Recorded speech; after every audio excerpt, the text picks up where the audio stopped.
Okay, this is the next part of the first story in our book, Into the Jungle. And Raksha's brother has just been caught by Shere Khan. "Beatty," she whispered. Adrak's eyes grew wide. Every inch of Raksha began to shake. Her tail swished backwards and forwards. Try as she might to still it, it rustled through the grass in which they crouched. "Raksha," whispered Adrak and jerked his head at her tail. "Stop it, they'll see." Raksha caught her tail in her mouth and bit down hard on it. "We have to do something," she said through her mouth full of fur. "We have to snatch him back." "We can't," hissed Adrak. "Shere Khan will kill us all." "Can't doesn't matter." Raksha spat out her tail and rolled her lips from her teeth. "He's my brother," she said. "You can do whatever you want, but I haven't got a choice. You can wait here." She swallowed, tasting the terror in her mouth. She breathed in and crouched, sinking backwards into the earth, preparing her hind legs to spring. Adrak leapt forward and gripped her by the scruff of the neck, holding on tight. "Shh! You can't go leaping in there like you're going to fight to the death. You'll get us both killed. You need a plan." "Let go of me." "Shh!" Adrak let go of Raksha. She lay flat, as close to the ground as she could. Her brain spun and skittered over possible plans. Every idea she had seemed more foolish and unlikely than the last. The roar of the two tigers was growing louder. "Food is not plentiful, father," bellowed Shere Khan. "You speak as if it were easy. The buffalo around here are not trusting. They scatter at the merest breath of wind." "It would be easy if you were not as lame in your brain as you are in your foot." Beatty lay in front of the tigers, wet with tiger spit and quaking, with his paws over his nose, too terrified to raise his head. "Listen," whispered Raksha. "Listen, this is what we'll do." She bent down, put her snout into Adrak's ear, and whispered. "That's a terrible plan," he hissed. "We don't have time." "Do you have a better suggestion?" "No, of course I don't, but your plan will get us all three of us killed. And if we wait, Beatty will be killed, and if he's going to die, then I might as well die too, because Mother will tear me apart with her own teeth if I return without him." Raksha wasn't sure if she was exaggerating.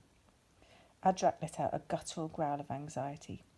"You can still run home if you want to," said Raksha. "They might be fighting too loudly to hear you." "You'd say I was soft." "For leaving?" Raksha stared at him. "I'm not actually insane, you know. You wouldn't be soft, you'd be sensible." Adrak hesitated, then he shook his head. "No, I'll do what you say." Raksha did not smile, but her thin body vibrated with something deep and gut-born. One word for it. A small, insufficient word was gratitude. "On my signal," she said. Adrak nodded. He tried to look longer in the leg and broader in the back than he was. "Wait here," said Raksha. "Keep your tail low." She set off through the grass, looping around the far side of the lake, edging towards the spot where the jungle began to encroach on the fields. Adrak watched as she disappeared into the green fringe. A horrible thought struck him. What if she wasn't coming back? What if she was running home and leaving him here, so that there would be no witness to what had happened?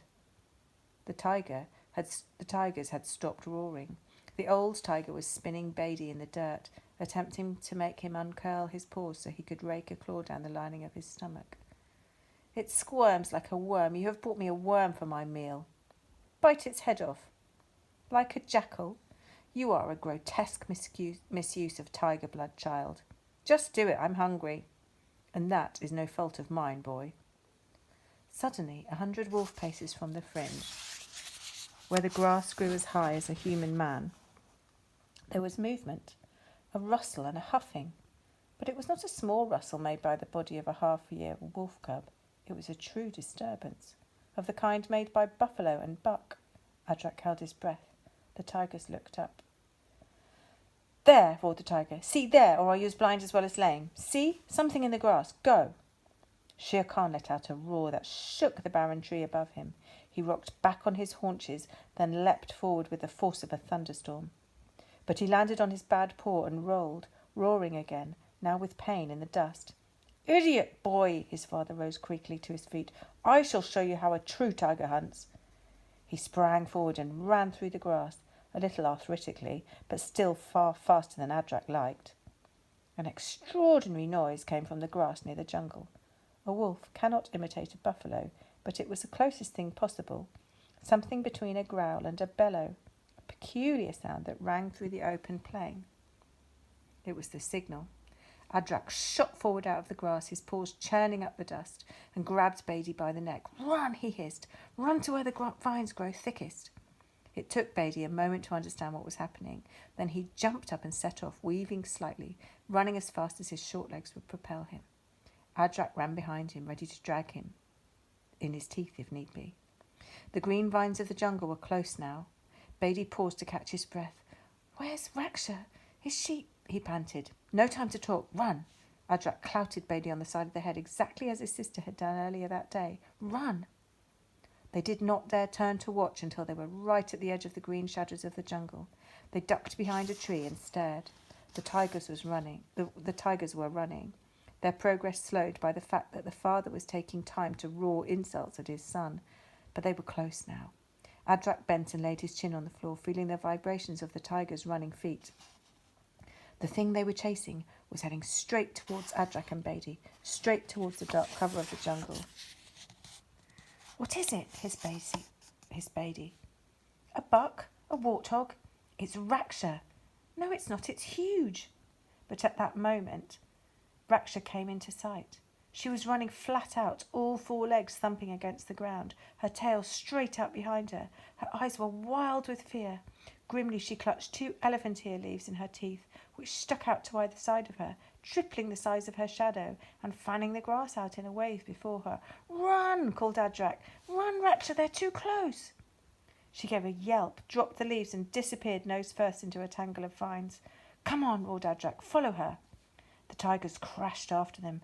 Raksha led the way down the inside of a hollow fallen tree, through a densely packed thorn bush, blood purling out from their scratches.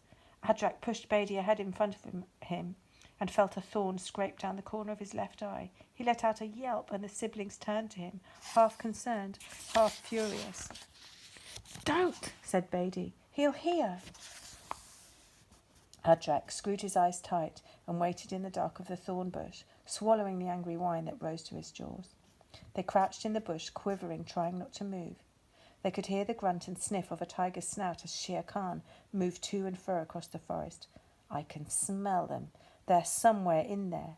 Allow me a few minutes, father, and I will drive them out, straight into your jaws." "Leave them," grunted the old tiger. "I have no stomach for wolf cubs." "But father, 3 would make a meal fit for a tiger." "I said I have no stomach for it, and I have no stomach for your presence either." He shook his head. "Outsmarted by a wolf cub. I will go and lie in the sun." He paused, raking his son with his gaze. "If you find me dead, it will be safe to assume that I have died of shame." Shere Khan watched his father stalk out of the jungle and back into the open sun.